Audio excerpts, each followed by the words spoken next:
Sejam todos muito bem-vindos a esta live, uma hora com o terapeuta.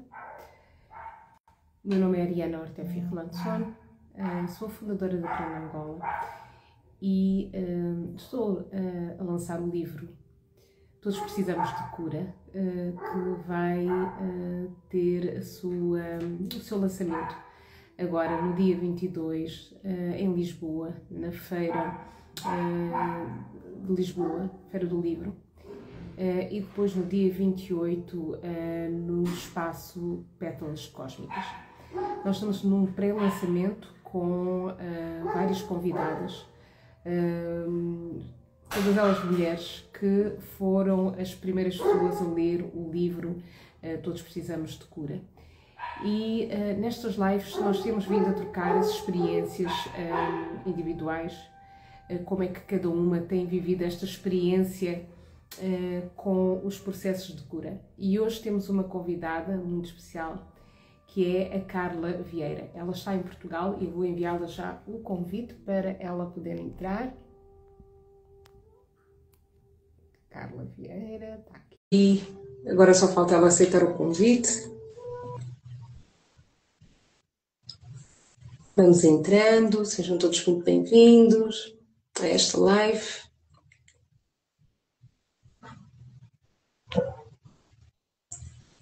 Ok, vamos esperar que a Carla entre. Ok, vão entrando, sejam todos muito bem-vindos a esta live. Tens que ver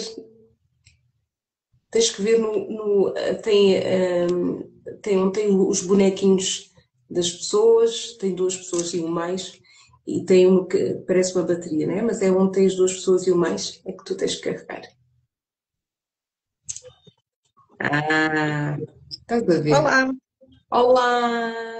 Olá, estou aqui um bocadinho à Nora. Está tudo bem? Okay. Estás-me a ver bem?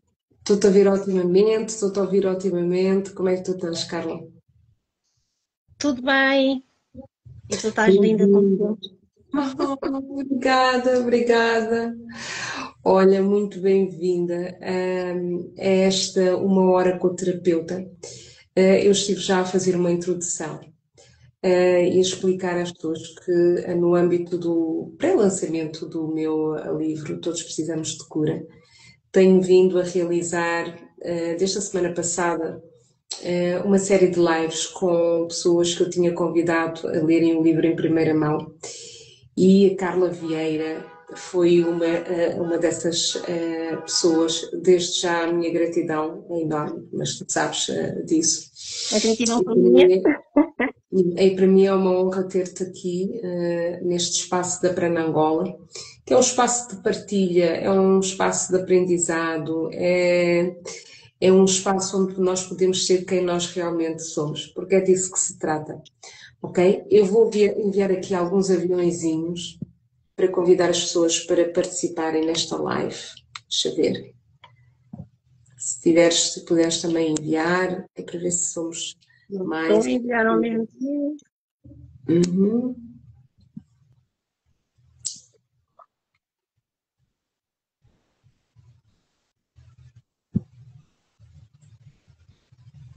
Ok.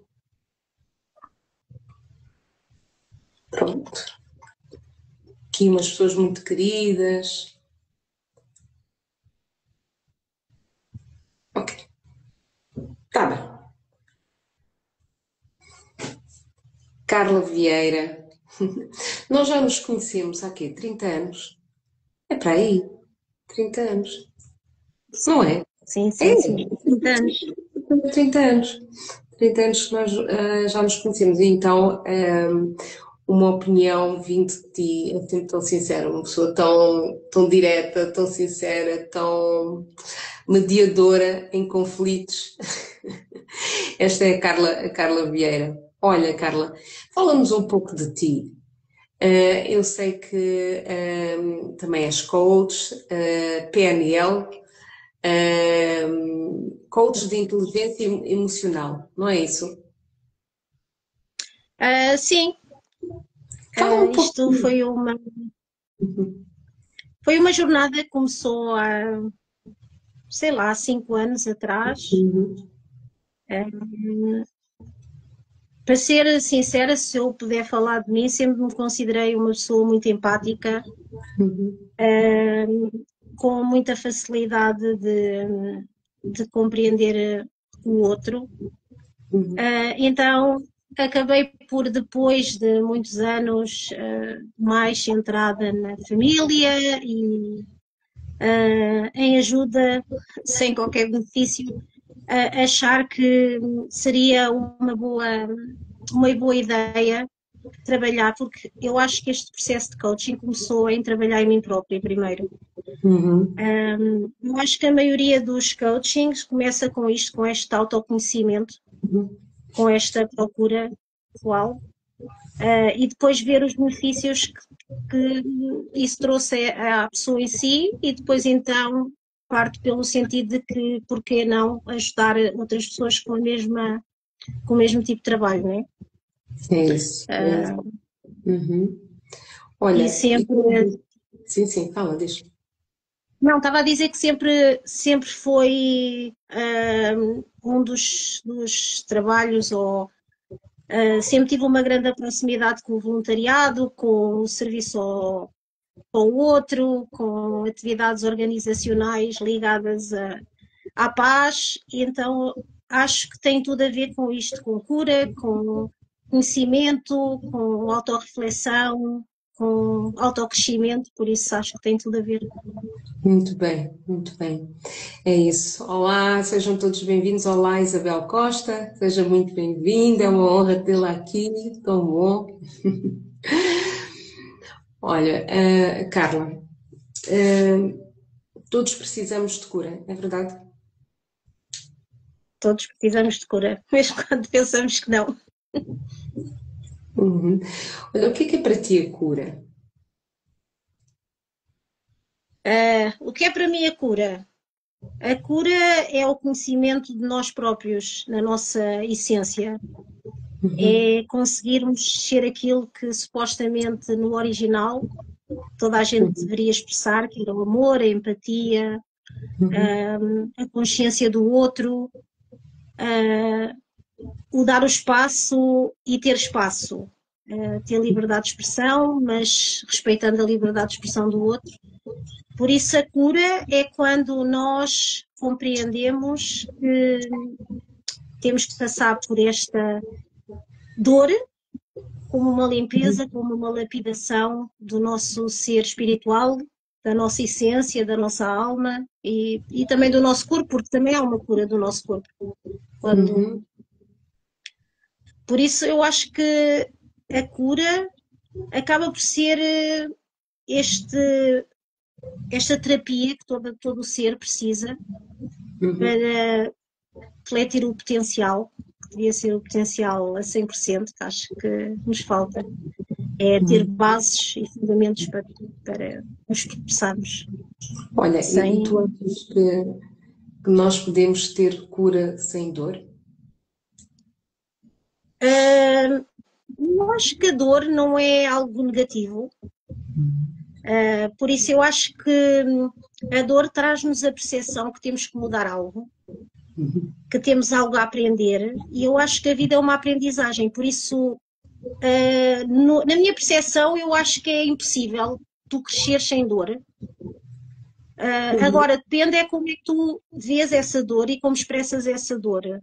E eu acho que nós, seres humanos, temos dificuldade na aceitação da dor, porque vemos a dor como um erro, não como um processo de crescimento ou de aprender aonde é que eu tenho que me lapidar melhor, mas Uhum. vejo como se fosse uma falha. Então, talvez por isso nos seja tão difícil vermos a dor como algo normal ou algo Uhum. parte do processo.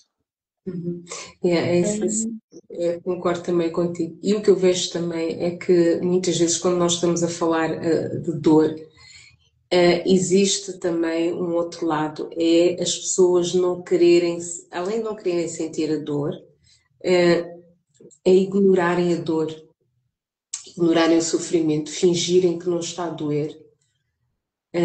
Eu acho que aí torna-se um processo mais difícil quando nós não conseguimos perceber que a dor é um sinal, é uma mensagem de que algo precisa de atenção, algo precisa de ser cuidado, algo precisa de ser curado.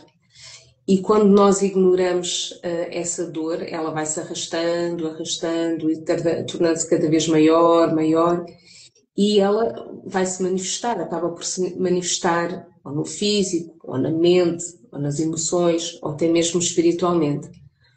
Então, é neste processo de consciência, sobre dar atenção àquilo que nos incomoda, aquilo que nos provoca desconforto, aquilo que nos provoca sofrimento, aquilo que nos provoca dor, quando nós damos atenção. Não fingir, não pôr o lixo debaixo do tapete, deixa-me dizer assim, mas enfrentar a nossa realidade e muitas das vezes também abraçarmos essa dor, esse sofrimento como um processo de transformação. Eu não sei se tu viste o desenho do livro, tem a ver com a borboleta, já sei que tu gostas de borboleta. De onde é que vem esse teu amor pelas borboletas? Conta lá. Porquê a borboleta? É assim, a borboleta para mim é um ser que expressa a necessidade de passar por algo para o ser algo. É não ter medo dos desafios para se expressar a beleza no seu mais ínfimo. Por isso é que sempre me atraiu. É assim, o processo da borboleta em si, já falaste um bocadinho sobre isso até quando na live com a Marta, sobre esta transformação que é necessária. E essa transformação não tem a ver com aceitação, tem a ver com ter um sentido, com autoconhecimento, com um sofrimento que reencontra uma essência, que é a borboleta no final. Por isso sempre gostei da borboleta e as minhas... eu acabo sempre por pôr butterfly, porque borboleta já parece butterfly, parece mais light. Ok. Butterfly. Ok. Olha, diz-me uma coisa, tu leste o livro, como é que foi essa experiência de ler o livro? Todos precisamos de cura. O que é que isso fez em ti? Que chamamento, que emoções é que te trouxe ao ler o livro? Para mim o livro foi muito autorrefletivo. Como eu disse, o processo começa connosco próprios e uma das coisas que achei interessantíssimo no livro foi que ele é virado para a pessoa, não é para o outro, é para mim. É uma caminhada comigo próprio, tanto é que todas as ferramentas, todas as perguntas, todas as etapas do livro leva desde eu conhecer-me, saber onde estão os meus traumas, as minhas dores, saber como trabalhá-las, e aí acho que é o mais do livro, como trabalhá-las e depois o que é que eu posso expressar depois de conhecer-me a mim própria. Ter esta aceitação de mim própria, como eu sou, mesmo com as dores, mesmo com as emoções que muitas vezes são conhecidas como erradas, mas eu não acredito que existem emoções erradas, existem emoções. Todas elas trazem-nos uma compreensão de nós e uma forma de nos expressarmos. Mesmo a raiva, a tristeza, nós aprendemos ou fomos ensinados de que expressar raiva é errado, expressar tristeza é errado, e eu julgo que foi esta negação da dor e de que temos essas emoções que nos levou a hoje sermos tão desapegados e tão não espirituais, não conseguirmos compreender como trabalhá-las. E eu acho que o teu livro mostra isso e dá muitas ferramentas. Para mim foi... Algumas delas eu conhecia, então foi... que interessante. Outras foi... Uau, existem tantas outras que a gente pode utilizar na autocura. Não é? Sim, eu tentei pôr uma grande parte das ferramentas que eu tenho vindo ao longo dos anos em vindo a trabalhar com as pessoas que me procuram. E elas procuram por N razões e todas elas estão viradas para a cura, é um partilhar de dores, de sofrimentos, muitos danos, desesperos. Então, o que eu vim tendo consciência ao longo dos anos, primeiro é que cada pessoa que tem procurado para pedir ajuda, eu identifico-me sempre com alguma coisa que a pessoa esteja a viver, tenha vivido. Isso é muito interessante. Isto é a vantagem também de já estarmos no futuro.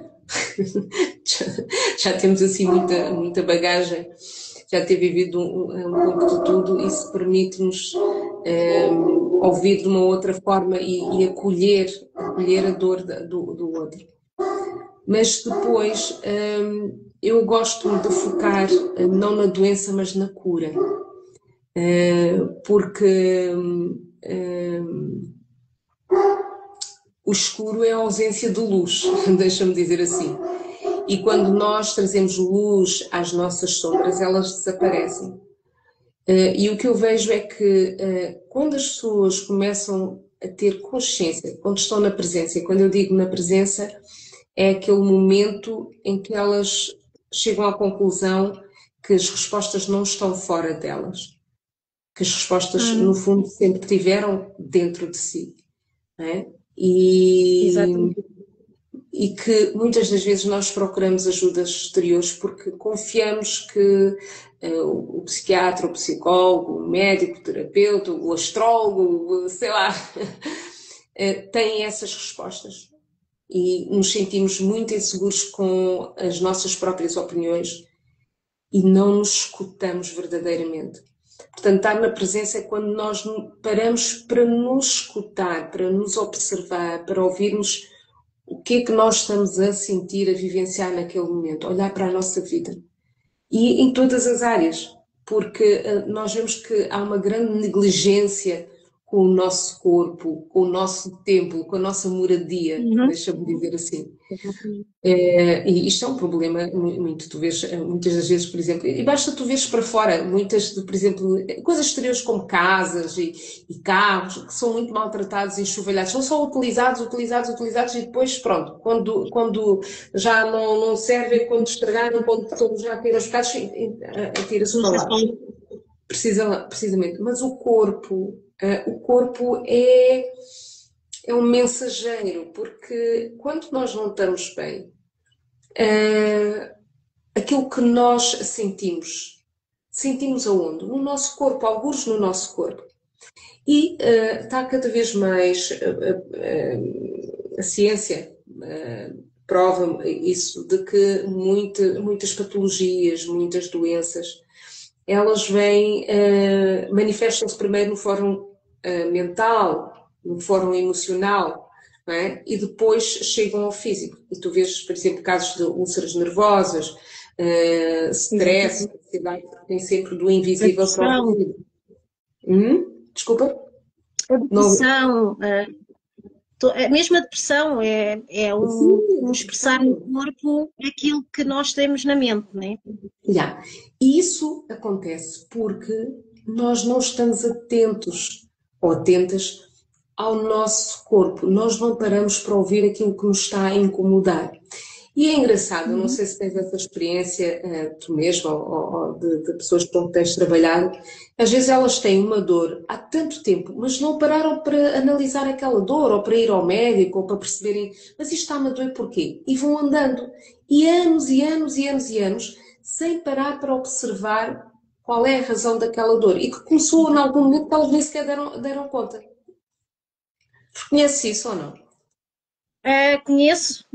Eu posso dizer que até eu própria já senti isso, até ter consciência de que a nossa mente, a forma como nós vemos as coisas, afeta-nos emocionalmente, mas afeta-nos também fisicamente. Quando nós temos uma ideia e essa ideia permanece, uma ideia que não é a verdade e permanece, ou um trauma, ou uma emoção que nós reprimimos, quer queiramos, quer não, ela vai se manifestar numa dor nas costas, eu, por exemplo, tive úlcera nervosa e era o stress, não é? Até eu conseguir controlar o stress e como é que o stress me afetava, eu estava sempre com dores no estômago. Precisamente. E quando se fala na dor no estômago, fala-se mesmo as dores, por exemplo, no pescoço ou nas costas, muitas vezes tem a ver com esta incapacidade de libertação do stress, do cansaço, da ansiedade, de tudo o que seja dos nossos estados mentais, da forma como nós percepcionamos, identificamos as coisas. Mesmo a forma como nós vemos as coisas, por exemplo, há quem vê o copo meio cheio, mas há quem veja o copo meio vazio, né? Precisamente. E isso aí tudo influencia. E o mais engraçado, e isso é muito bem explorado no teu livro, é sobre isso, é tomar essa consciência de que a mente afeta muito mais o corpo do que nós pensamos. Yeah. E é mesmo isso. E sabes, hoje em dia, com uma correria assim, que não dá nem sequer para trazer em palavras. Eu vejo isso, por exemplo, em Portugal, que eu acho que é um país com um nível de stress muito elevado. Depois junta-se a isso todo o consumismo, tudo aquilo que está à volta, os estímulos exteriores, como o telejornal, como as notícias horríveis, como as imagens, a forma como se traz a publicidade, a forma violenta como se trazem as notícias. Quer dizer, tudo isso a nossa mente está a consumir. Isto dá em si, isso traz reações físicas.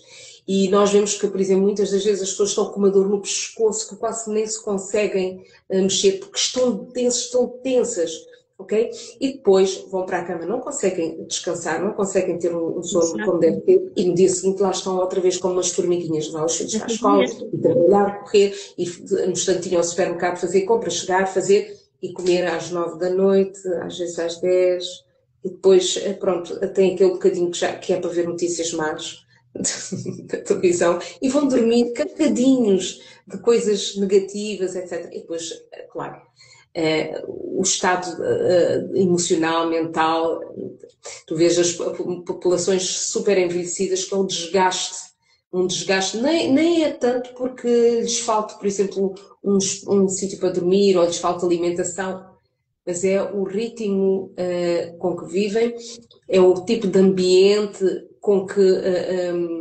navegam, deixa-me dizer assim, que não lhes ajuda a ter esta paz de espírito. Parece que estão sempre aceleradas. Eu acho que nós vivemos muito em piloto automático.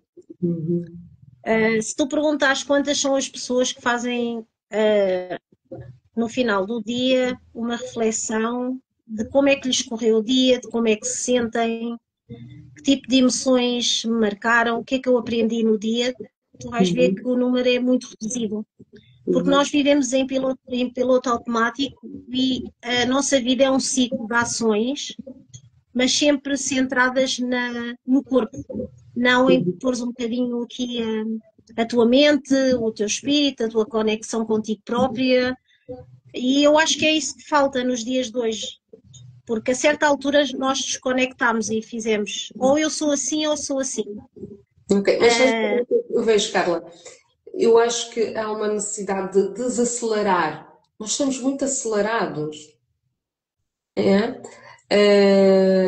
Estou aqui a ver a Isabel Costa, que diz, excelente partilha, 1000 por 2, mas tenho que ir, continuarei a ouvir mais tarde. Bem-aja estes 2 teres de luz e amor. Muito obrigada, Isabel Costa. Obrigada pela sua presença.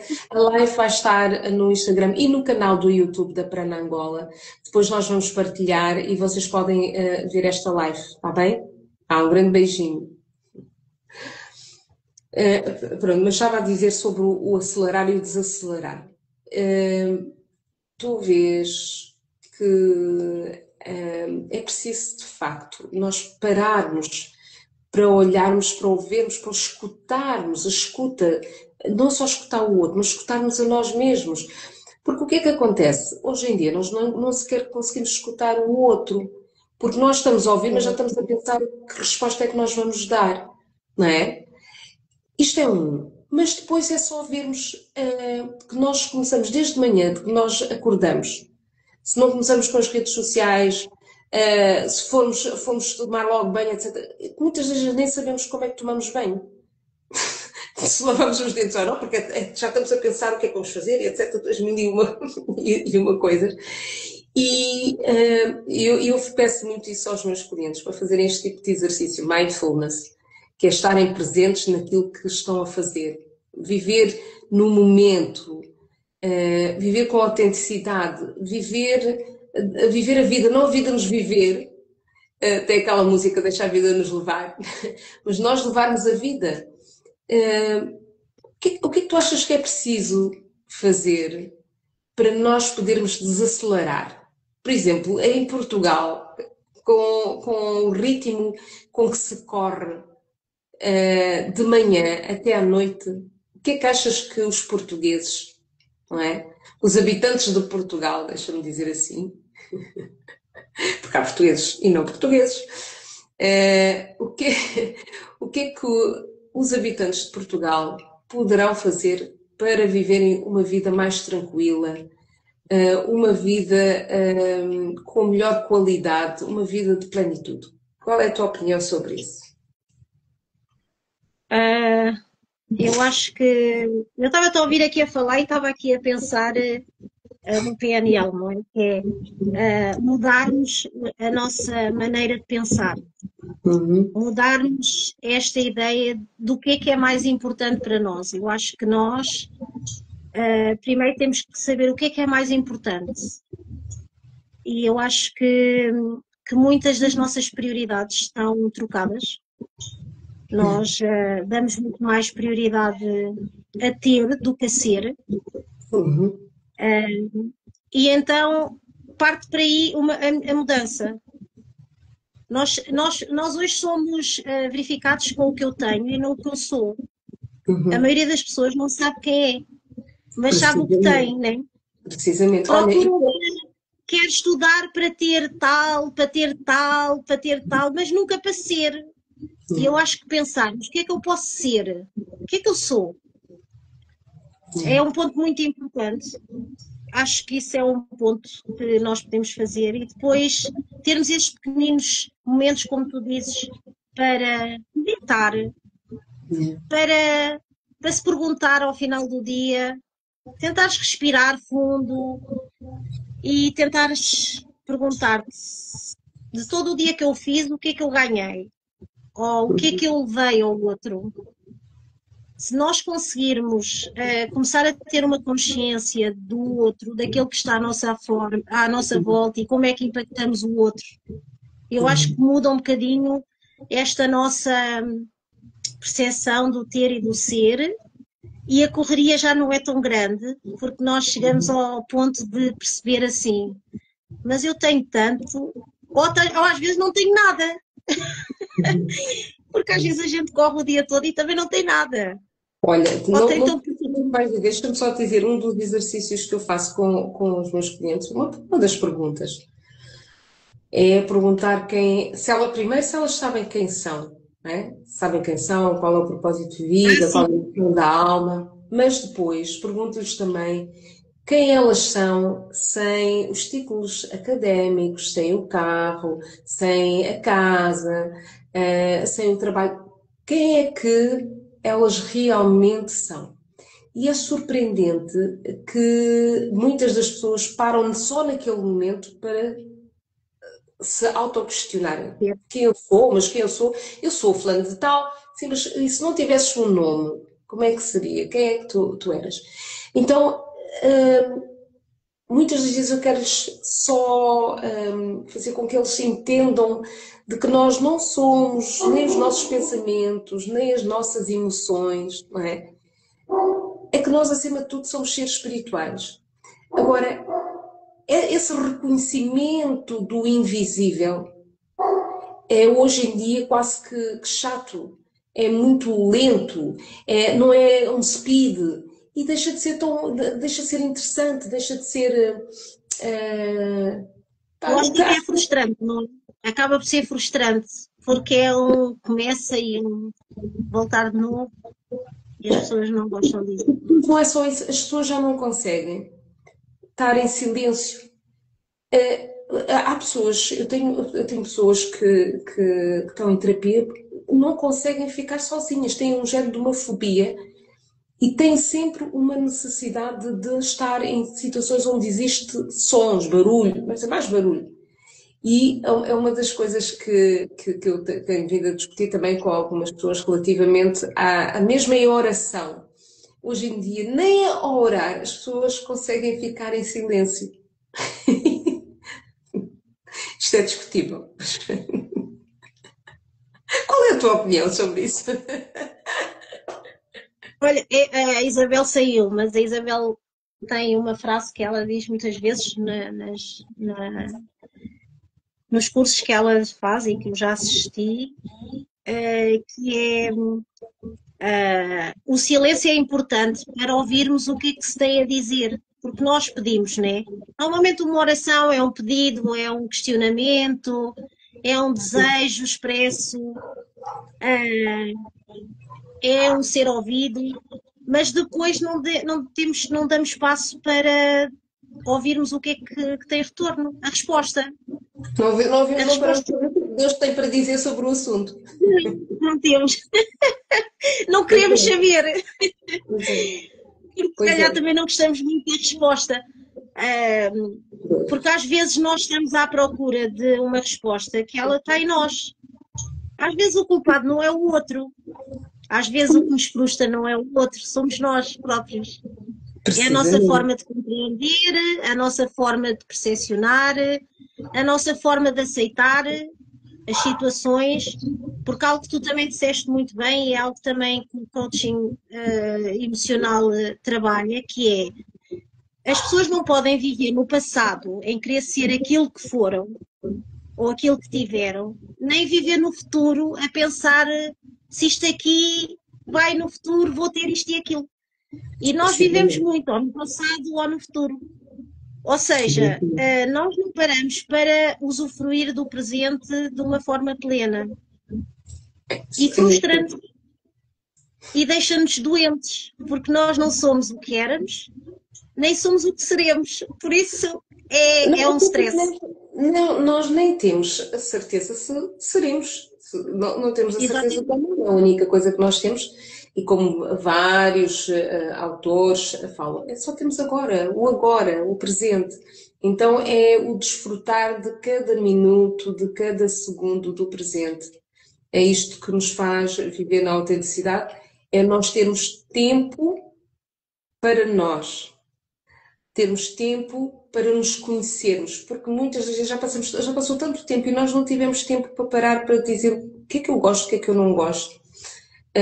Porquê é que eu me dou bem com determinado tipo de pessoas? Porquê é que eu não me dou bem com determinado tipo de pessoas? O que é que essas pessoas provocam em mim? E muitas das vezes, e estavas a dizer, eu concordo plenamente contigo, não se trata do outro, trata-se de nós. E da forma como nós lidamos com o comportamento dos outros, com a forma como os outros lidam connosco, né? Com a forma como nós estabelecemos fronteiras, estabelecemos ou dizemos o não, porque não queremos, e não estamos preocupados com a opinião dos outros, com aquilo que eles pensam, e acabamos por não viver a nossa vida e acabamos por viver a vida dos outros, ou estamos tão preocupados em saber do outro e esquecemos-nos de nós. Eu acho que é importante nós termos a consciência de que cada uma das pessoas com quem nós lidamos e que são parte da nossa vida tem uma percepção da Carla, que não é a realidade da Carla. Elas não podem fazer quem eu sou. A percepção que elas têm de mim é a percepção que elas têm da vida.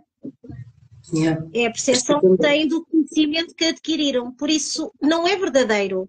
Mas quando nós nos preocupamos como é que os outros nos veem a nós vamos mudar a nossa essência em relação ao outro, mas há sempre alguém que vai ficar insatisfeito. Porque nós somos a percepção de nós e não aquilo que os outros veem. porque cada um vai ver com os seus olhos. Os seus olhos têm traumas, têm o autoconhecimento, têm dificuldades, têm uma percepção diferente. E nós normalmente também algo que eu aprendi foi que nós vemos no outro é o espelho de nós mesmos, por isso é muito difícil. Portanto, e essa do espelho, que eu também trago no livro, que é dizer o seguinte: se eu olho para o espelho e eu não gosto daquilo que eu estou a ver, não é?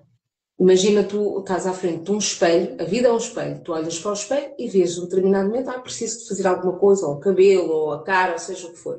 Tu vais lá e fazes a transformação no espelho? Não. Tu fazes em ti e quando voltas ao espelho vês a mudança. Então, em tudo começa de dentro para fora. Até porque também é uma das leis universais, que é a lei da correspondência, que diz o que está em cima é como o que está em baixo, o que está em baixo é como o que está em cima, e por analogia, o que está dentro é como o que está fora, e o que está fora é como o que está dentro. Portanto, se nós olhamos para a nossa vida e não estamos satisfeitos com aquilo que nós estamos a ver, não é? Então não adianta nós irmos lá fazer qualquer coisa na vida. Nós temos que entrar, olhar para dentro de nós, fazer a transformação dentro de nós, e quando estamos ou quando voltamos para a vida, nós vemos essa transformação. Ok? Todos nós precisamos de cura. Trata-se destes processos de transformação que dão início dentro de nós. É pararmos, desacelerarmos e ouvirmos o que é que nós estamos a sentir e levarmos isso nas várias dimensões da nossa vida, mas também nos vários papéis, que é aquilo também que tu estavas a dizer, os vários papéis que nós vivemos. Isto é como se fosse o teatro, um palco em que nós vivemos vários papéis, mas nós somos o personagem principal, não é, da história, nós somos os personagens principais e temos os vários outros personagens. Mas no final do dia, nós temos que voltar para casa para sermos a nossa essência, como a novela, não é? Aquelas pessoas que por exemplo, fazem vilãs. Elas estão a desempenhar um papel, não quer dizer que elas sejam vilãs, mas tu vês que muitas das vezes as pessoas até são agredidas na rua porque as pessoas identificam aquele personagem. Mas também vemos que os autores, muitas das vezes, eles encarnam os personagens de tal maneira que eles esquecem-se de quem eles são. Isso muitas das vezes é o que acontece connosco. Nós, muitas das vezes, esquecemos de quem somos nós. E é isso que traz muitas vezes muito sofrimento, muita dor, e vivemos papéis que não são nossos, vidas que não são nossas, porque não queremos enfrentar a nossa própria realidade. E eu posso dizer que eu complementava aqui que é parar de brigar com o momento presente. Nós temos que reconhecer que a situação atual é o que é. Mesmo que não seja a que gostaríamos que fosse, ela é o que é uma aceitação da realidade. Enquanto não aceitarmos o agora e evitamos um gasto energético de negação, de resistência, de fuga, que não nos deixa depois também ter um aprendizado do momento em que nós estamos a passar. Porque nós estamos a bloquear este conhecimento, esta pessoa que nós podíamos ser, temos usufruirmos, lapidarmos com os momentos presentes. É como tu disseste, até mesmo a pequena atividade como o banho, ou o café, ou a caminhada, pode ser um momento de conhecimento. Nós próprios, né? Conexão connosco mesmo, a contemplação, porque quantas vezes é que nós passamos num determinado local, por exemplo, anos, e não reparamos que tinha lá uma árvore, ou tinha lá um sítio bonito, não é? Porque já não conseguimos ver, não conseguimos parar para contemplar. Quantas vezes é que já nem sequer olhamos para o céu para ver as estrelas? Não é? Eu acho que a maioria de nós não vê. Eu estava a dizer que acho que a maioria de nós já nem vê, nem olha para o ar. Está tudo a olhar para baixo, agora então com os telemóveis, ainda pior, não é? Mas as pessoas deixaram de contemplar, de observar a natureza, de desfrutar de coisas simples. Porque o verbo é ter, é um consumismo. Eu tenho que ter, se o outro tem, eu tenho que ter, se calhar maior do que o outro.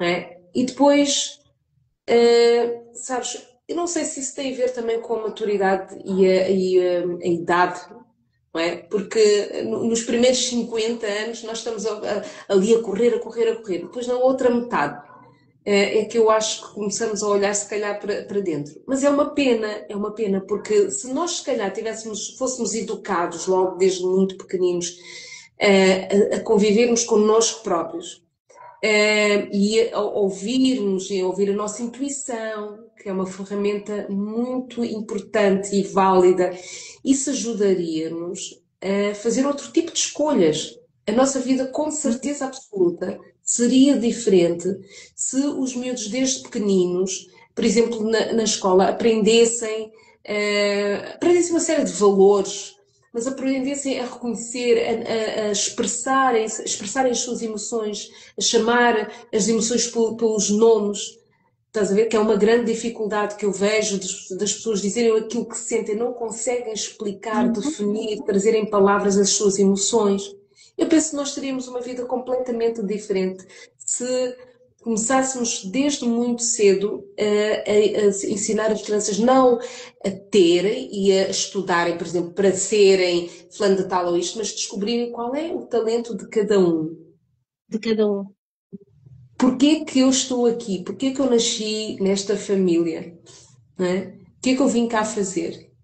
Então, É valorizar aquilo que elas são sem nada, sem ter mais nada, elas próprias, né?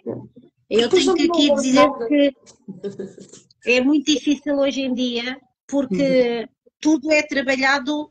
Tu vês que a escola é uma competição, é a lei do que sabe mais, o que é melhor, o que tem mais, não digo qualidades, mas capacidades, sem ligar as pequenas capacidades que cada um tem. Não há um Precisamente reconhecimento. tem várias formas de inteligência, não é? Já vimos isso antigamente, só a quem tinha IQ, um QI, deixa-me pôr aqui, QI mais alto era o mais inteligente. Hoje vemos que mesmo as empresas não estão só viradas para quem é super inteligente, mas quem tem, por exemplo, inteligência emocional, inteligência cultural, inteligência espiritual. Isso são cada vez mais as características que as empresas procuram num líder. Não só a questão, a parte técnica, mas a questão, a forma como ele está como ser humano e como ele lida com outros seres humanos. Porque, no fundo, as empresas... Empatia. Diz? E ter empatia num trabalho, acho que é muito mais importante do que o conhecimento intelectual. É a empatia, é a conectividade, é o conhecimento do outro, é o trabalho de equipa. E isso não vem do conhecimento intelectual. Yeah. E por isso é que eu acho que as empresas hoje em dia trabalham muito nisso, né? Na inteligência emocional, em ter pessoas que consigam gerir conflitos, que consigam ser líderes sem posição, dar o valor a todos, o reconhecimento a todos na equipa. E eu acho que no futuro vai ser assim. Esses são os pontos mais importantes. Esse é o caminho. Tu vês, há um dos capítulos em que eu falo sobre a cura e sobre empresas e organizações que curam.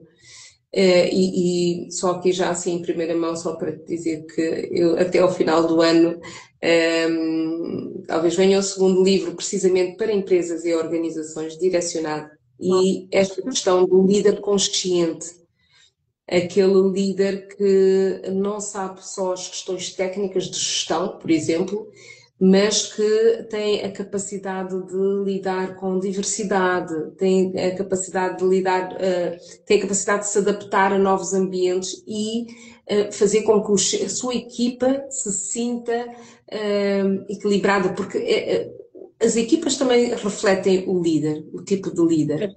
Não é? E então é importante que hoje em dia, e isso deveria ser uma disciplina obrigatória, tudo o que tem a ver com o autoconhecimento, não é? As pessoas perceberem Porquê que, por exemplo, como líder não me dou bem com A, B, C ou D? O que é que eu tenho que fazer? Bem, essas coisas muitas das vezes eles não aprendem, só na prática. E a forma como ele lida com a situação, a forma como ele lida, por exemplo, num contexto multicultural, e Portugal está cada vez mais, por exemplo, a ficar multicultural, existe muita diversidade. Como é que as empresas gerem isso? Como é que podemos ter sucesso, prosperidade, abundância, porque as empresas são criadas, pronto, tendo em conta o seu objetivo social, mas uma das coisas é terem lucro, terem dinheiro, não é? Por acaso também falo sobre essa questão no livro. E depois, nós esquecemos-nos que as empresas têm o seu maior capital, é o capital humano, porque sem as pessoas. E as pessoas Claro. têm que estar bem mentalmente. Os burnouts, as depressões, o absentismo, tem tudo a ver pelo facto das pessoas cada vez mais estarem desequilibradas. E as empresas hoje em dia têm tido uma consciência que é, se tu não tiveres uma equipe equilibrada, não tens sucesso na empresa. O sucesso da empresa depende de como há funcionalidade entre as pessoas que lá trabalham. Precisamente. Tu não podes ter um grupo que realmente consegue chegar ao seu potencial quando não sabem conversar, quando não sabem cooperar, quando não tem um líder que é empático, um líder que dá a possibilidade de escuta a todos. Porque há desmotivação, né? Tu queres contribuir para um grupo em que tu não te sentes valorizado.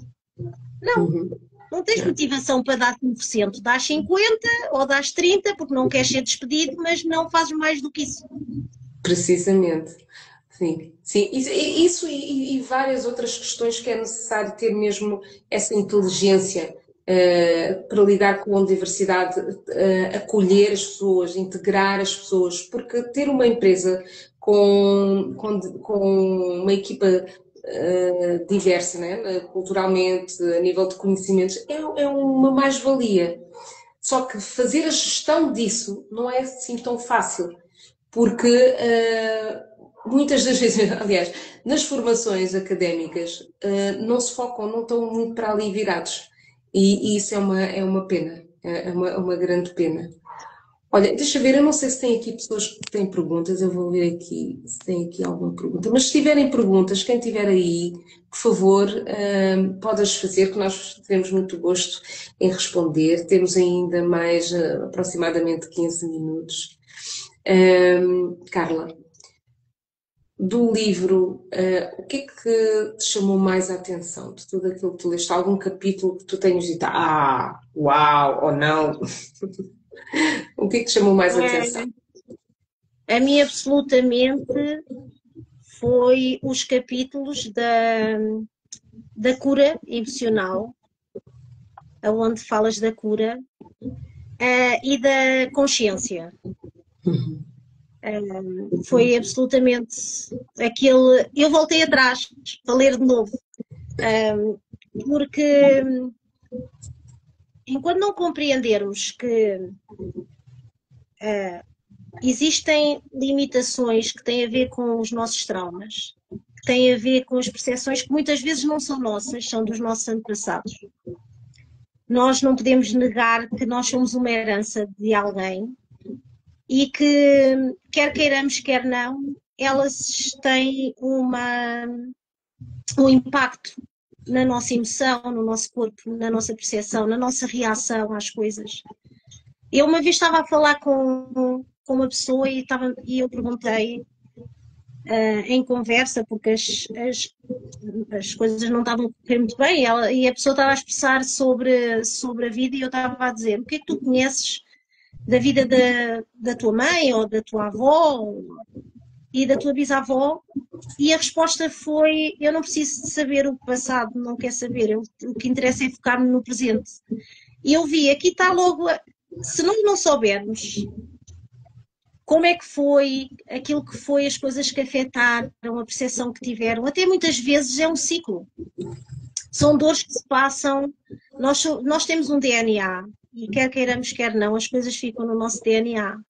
Muitas vezes nós reagimos a coisas que não sabemos porquê, que elas nos criam, são gatilhos que estão lá e que nós não sabemos porquê.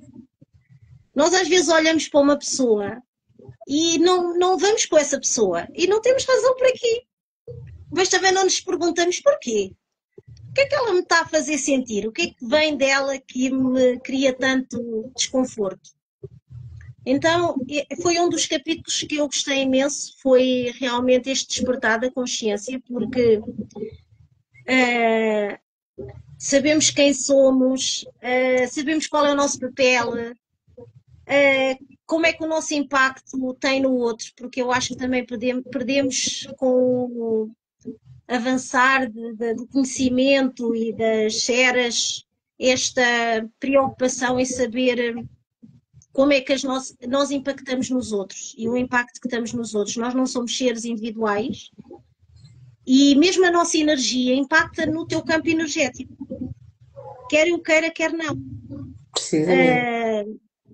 E depois foi também este autoconhecimento, este despertar de consciência no autoconhecimento, ou seja, quais são as ferramentas que existem que eu posso utilizar para me conhecer melhor ou para curar, porque se eu não tiver um conhecimento do que tenho que mudar, também é difícil, não é? Precisamente. É a questão do reconhecimento. Mas achas que tu, como coach, tendo um livro desse, é um livro que tu podes utilizar também com os teus clientes? Achas que podes utilizar? Absolutamente. É assim, quando falo do coaching emocional, ou mesmo na PNL, que é como é que os comportamentos afetam o nosso bem-estar. Ou como é que é o autoconhecimento de mim para o meu bem-estar físico, psicológico, emocional, espiritual. Teres um livro que te dá a percepção ou que te dá ferramentas para trabalhares e para o encontro, porque é isso que é o coaching, né? O coaching não é um terapeuta que dá um comprimido e que te diz vai para casa e passa, mas é uma pessoa que te ajuda a descobrir um caminho que tu vais fazer tu. Não é feito pelo outro. És tu que tens que fazer à tua medida, ao teu compasso. Posso dizer que não é uma coisa que tu aprendas de um dia para o outro, nem ela é coaching, sabe tudo, é mentira, ou a vida dela corre de uma maravilha, não é verdade? Mas é tu teres a compreensão de dizeres assim, estou num dia mau e este dia mau é importante e eu preciso do meu tempo. Eu acho que nós perdemos a percepção de que, e tu acho que até numa das partes do livro, agora não sei qual é o capítulo, mas tu falas muito disso, que é, nós temos primavera, verão, outono e inverno. E temos, nesse ciclo, o próprio universo dá este espaço para que tu floresças, para que tenhas frutos, mas tenhas um momento de silêncio, onde caem as folhas, um momento de recato, quando vem o inverno e estás com uma árvore descoberta, em que tudo é cinzento. Lei do ritmo. Isso faz parte. E faz parte. Mas nós... é uma aprendizagem, porque enquanto não aprendermos que mesmo as dores e os sofrimentos e as frustrações fazem parte deste inverno ou deste outono, e que se nós aceitarmos e aprendermos com ele, deixa-me ver o que eu posso aprender, onde é que eu ainda tenho que me lapidar, o que é que eu tenho que aprender, tu não vais conseguir depois aceitar a primavera, porque vais estar sempre preso nesse inverno. E pronto, e é frustrante às vezes, mas a mim foi essa percepção que eu vi no livro, que acho que é muito importante, qualquer pessoa que o leia vai acabar por ter, e depois é estas perguntas que tu vais fazendo à medida, que leva a pessoa a pensar no eu, não é o outro. Muitas vezes nós pomos os nossos problemas, a culpa é do outro, mas na verdade não são a culpa do outro.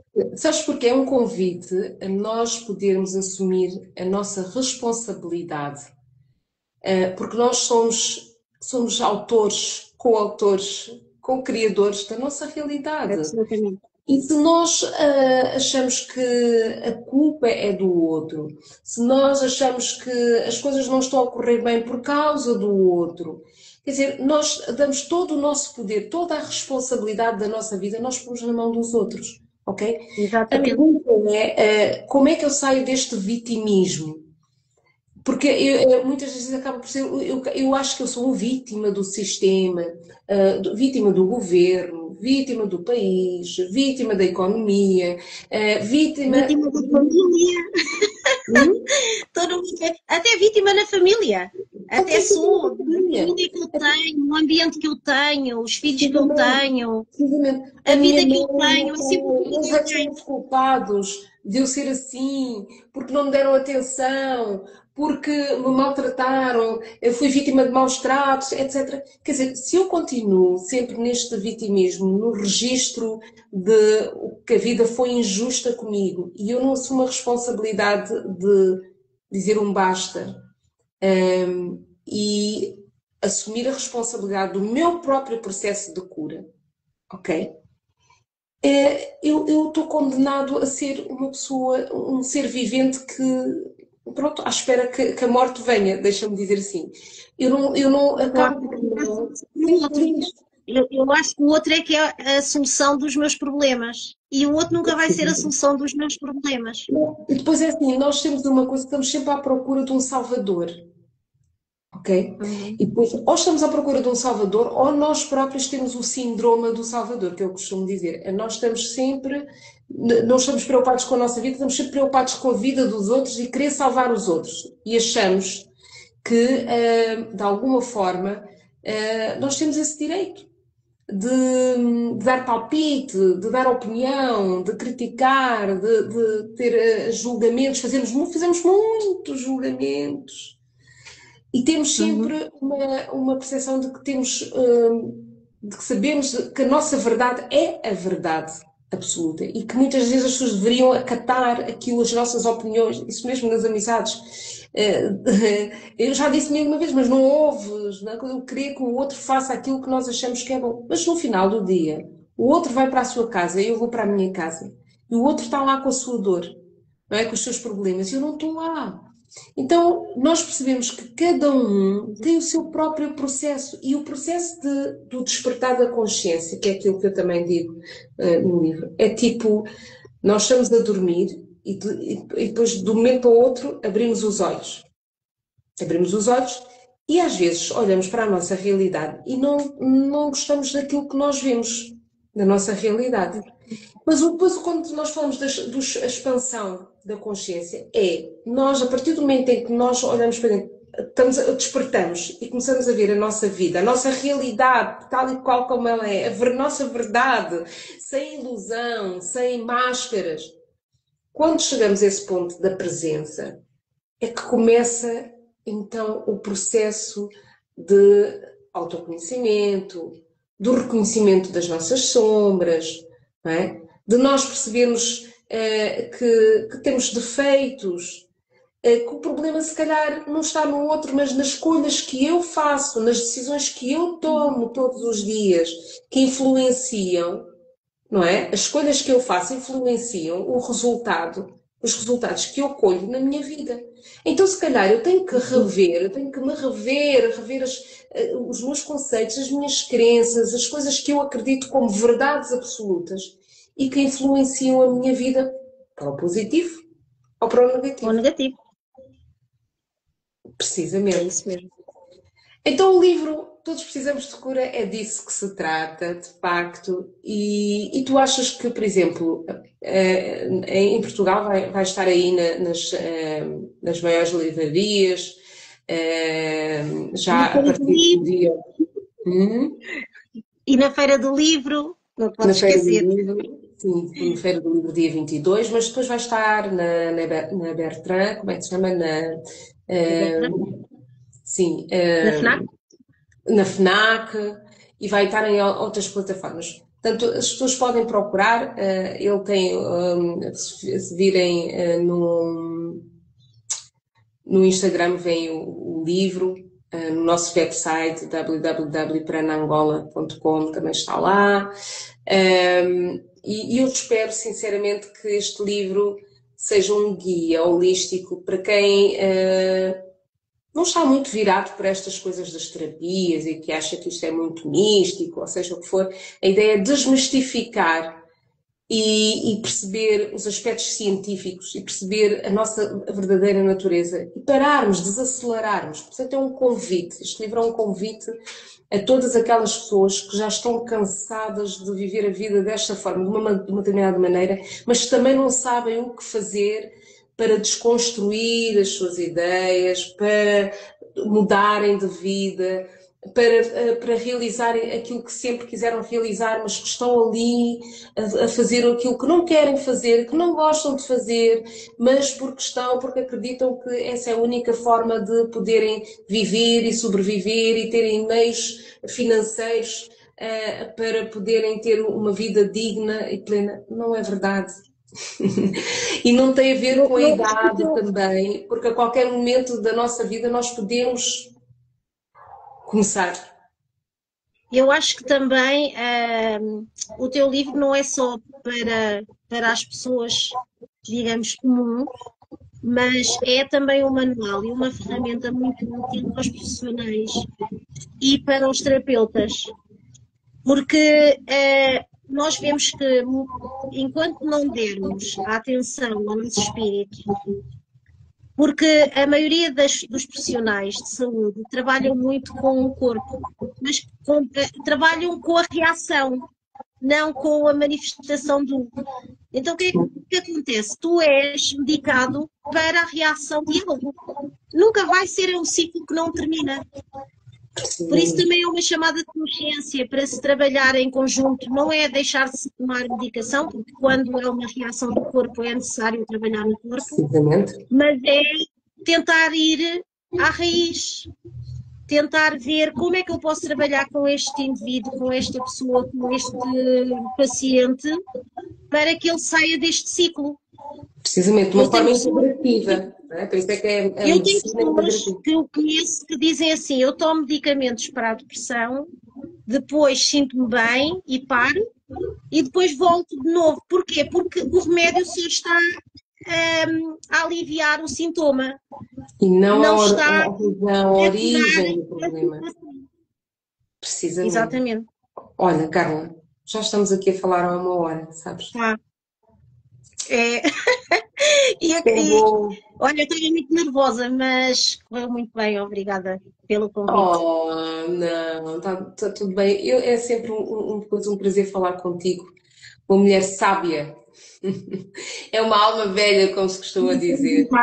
Em aprendizagem, com muitos erros ainda. Então, olha. Mas pelo menos, muito mal. Não, eu quero-te agradecer mais uma vez pela tua presença, pela tua opinião, por pensares comigo sobre o processo de cura de todos nós. E eu vou querer ter-te definitivamente no dia 22 na Feira do Livro, às 18 horas, que é para te poder dar o teu livro autografado, não é? Obrigada.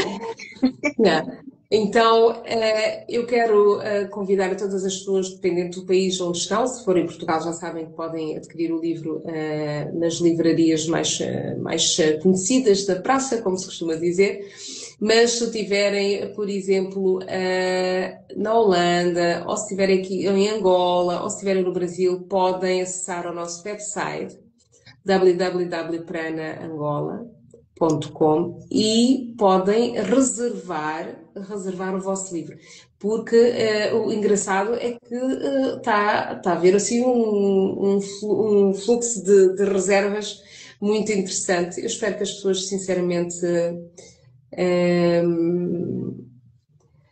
eu espero sinceramente que as pessoas apreciem que o livro de alguma forma lhes seja útil. Porque ele foi escrito com muito amor e baseado em todos, e sou muito grata a todas as pessoas que eu tenho trabalhado estes anos, porque sem elas este livro não teria nunca existido.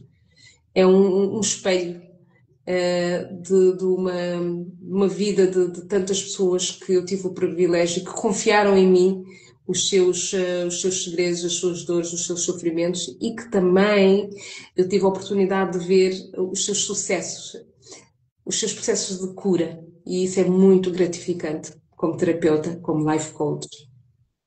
Ok? Carla Vieira, muito obrigada. Um grande abraço. E vemo-nos aqui em Portugal. E vemos-nos para a semana, se Deus quiser. Ok? A todos os que estiveram-nos a assistir, muito obrigada pela vossa presença. Se tiverem questões, se tiverem dúvidas, estamos sempre aqui ao dispor. Leiam um livro e pronto. E sejam felizes. Ok? Tchau, Carla. Tchau, beijinhos. Obrigada. Obrigada. Até à próxima.